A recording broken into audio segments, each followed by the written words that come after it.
Hey, what is happening everyone? My name is Rhea and welcome to my channel. If you're just like me who loves high-end home decor, but instead of purchasing that item you're wondering whether you can recreate it yourself for less, then stick around because today I'm going to show you how I recreated these paper mache bowls using two different methods. Now they both turned out so beautifully, but I think I may have a favorite technique.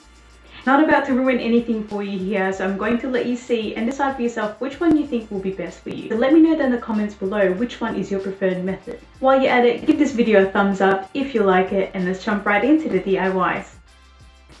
For the first project, we will need some pieces of paper. I used here some packaging paper I had put aside from all my online lockdown orders. You can also use newspaper or some scrap paper that you may have lying around the house. Otherwise, if you don't have that, you can use some brand new paper instead. You also need a vessel to act as a mold. I thought these takeaway containers would be so perfect for our project today. A brush. I only really use one of these brushes. E6000 glue, but ignore that because I ended up using hot glue instead, which I found easier and more efficient to use. Some aluminium foil to add shape to your vessel, scissors, PVA glue, and a piece of cardboard box that you can cut to add shape to your vessel as well. So I cut a strip of this cardboard to glue to the bottom of my vessel, and that will serve as a base just to slightly elevate that bowl off the surface.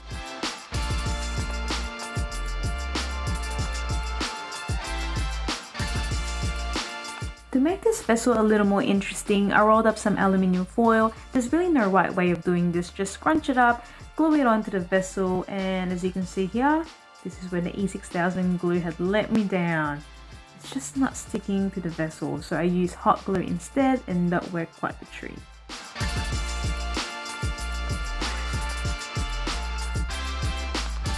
Got a bit carried away and made another strip of aluminium foil, which proved to be somewhat unnecessary later on because it wasn't thick enough to make a difference.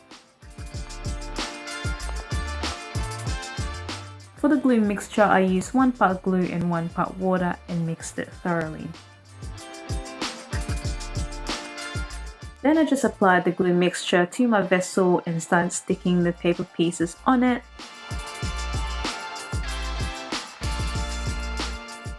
Repeat the same for the inside part of the bowl, and just repeat the process until the entire vessel is covered.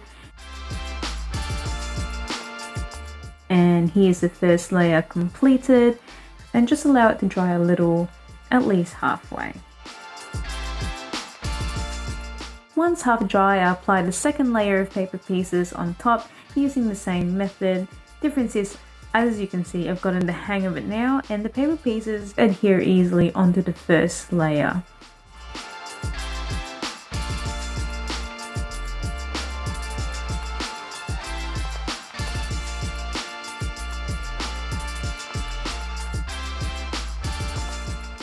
And while we let that one dry, let's start on the second project. Okay, so this second technique was really fun to make. I've never made paper clay before, but it was very easy and very enjoyable. So what you need is a large mixing bowl, again a vessel to use as a mold, some toilet paper, flour, and joint compound. Oh, and how can I forget? I also used PVA glue and a trusty old hot glue for this project as well. Again, I cut up some cardboard strips to add more shape to my vessel. You can do the same thing if you prefer. I just wanted to make the edges here a bit thicker, and I also wanted it to look a little different to my first project. So as you can see here, I've added the cardboard pieces to the inner part of the bowl, the outer part as well. I added some to the base just to elevate it a little bit, again like the first project. And just for good measure, I added one more just under that weird lip thing because there was just too much gap in between the cardboard and the vessel itself. And here it is with all the molding on. It's okay if it's a little bit lopsided and it's not perfect. It does not need to be at all. I think it will just give your bowl a little bit more character later on, and it will be unique to you. Okay, so to make the clay, I soaked some toilet paper in water and then I started shredding it to pieces like so. Just shred it until all the fibers fall apart, and you'll find that it's really easy to do this with toilet paper as opposed to say some regular paper or newspaper and the like. Then I drain and squeeze most of the water out of the paper, but you don't want the paper to be rock solid in the end because it'll be really hard to mix all the ingredients together. So just make sure that the paper falls apart easily with your hand. This here is about 1.25 cups worth of damp paper. Add a cup of joint compound into the mix. Then add 3/4 cup of PVA glue. Then mix it all up using a hand mixer. Look, if you don't have a mixer, you can absolutely do this with your hands or with a spatula, but this is just the quickest way of doing it. You can then begin gradually adding the flour to your mix. Don't dump it all together at once. Just try and gauge how thick you want your mixture to be. It also depends how much water you've squeezed out of your paper. I think I left my paper a little bit more damp than desired, and so I added a cup of flour altogether to my own mixture.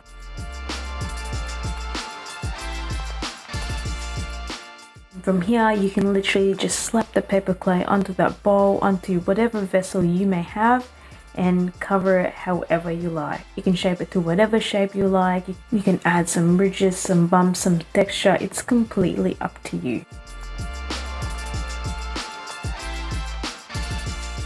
See, I think I definitely could have squeezed out a little bit more water from my paper, or maybe added a little bit more flour, but it was getting really sticky and very hard to mix with my hand mixer there. It took me some time to get used to how to manipulate the clay, but overall I was really happy with it.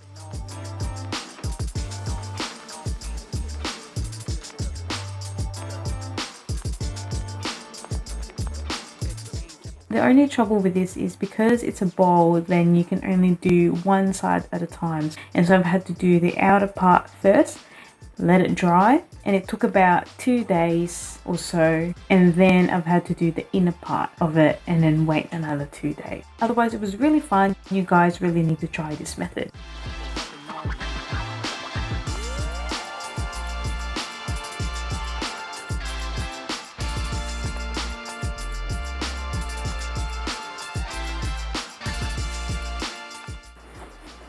Okay, that's enough of that. Let's move on to painting our first project. For the base paint layer, I used the bicarb soda technique that most of you are familiar with. I added a bit of brown to the white paint just to warm it up a little bit. I was going for an age distressed look here, so that white is a little too clean for me.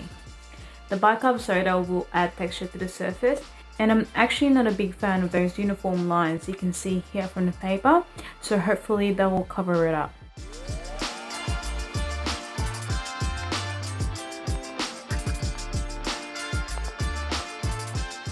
For the second layer, I added more brown to the bicarb paint mix and kind of just painted haphazardly so that the first paint layer is still visible.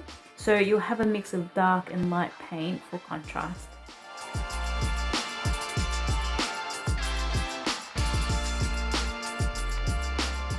Once the bicarb paint layer was dry, I went ahead and covered the bowl with joint compound.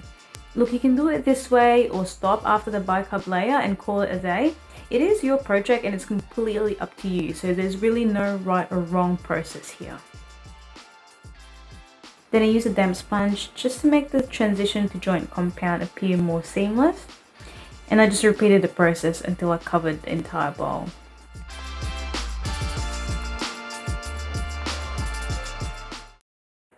Okay, so with every project I do, even though it's some cheap project like this, or I mean they're all cheap projects, I always have an end goal. It doesn't have to be a rigid, I have to achieve so and so, because I know that part of DIY is experimenting, but I always picture, what kind of feeling do I want to feel when I look at this project for weeks and months, or maybe even years later. It's really dorky. So in saying that, my end goal here, really, for this particular bowl is for it to look like it's old, like it's been forgotten, and I want it to look like, that it used to be a smooth ceramic bowl, but because it's been on the ground and it's been thrown around, it's now broken and it's chipped everywhere. I really want it to look like it's one of a kind. So to make it look like it's chipped, I just tapped my spatula onto the joint compound, and in doing that, it lifts some of the joint compound off.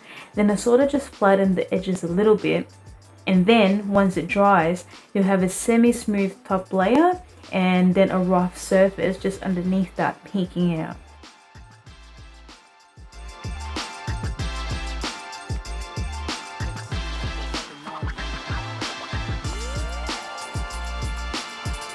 And then of course it's just a little bit too clean, and to make it a little bit more worn and dirty, like it's been on the ground, you just rub some coffee ground onto the surface, and some of it will get stuck into the crevices. I just use a brush to get some of it out later on.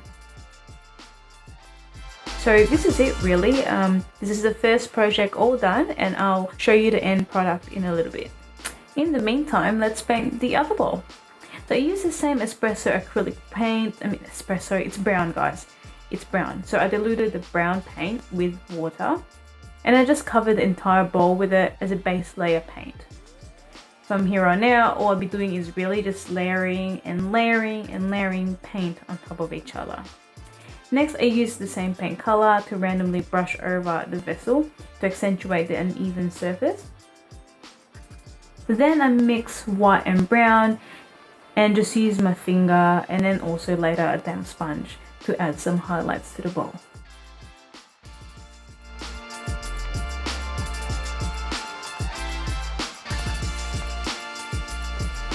And then I diluted some black paint and brushed that onto the surfaces where we can presume are high touch areas, or areas that may have come in contact with the elements more frequently.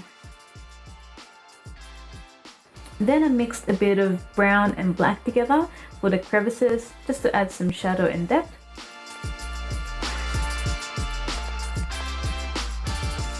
And finally, I rubbed some coffee grounds like I did on the first project.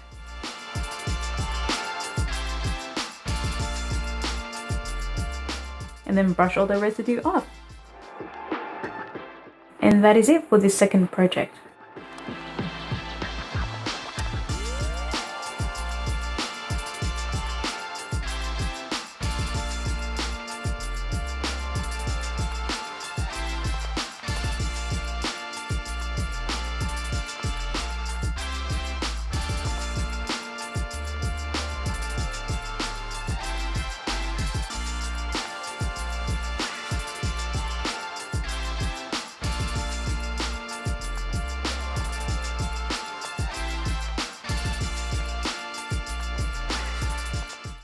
If you love this project as much as I do, give this video a like and let me know down below, do you have a favorite between the two? And subscribe now so you don't miss out on future projects. Till next time, peace out.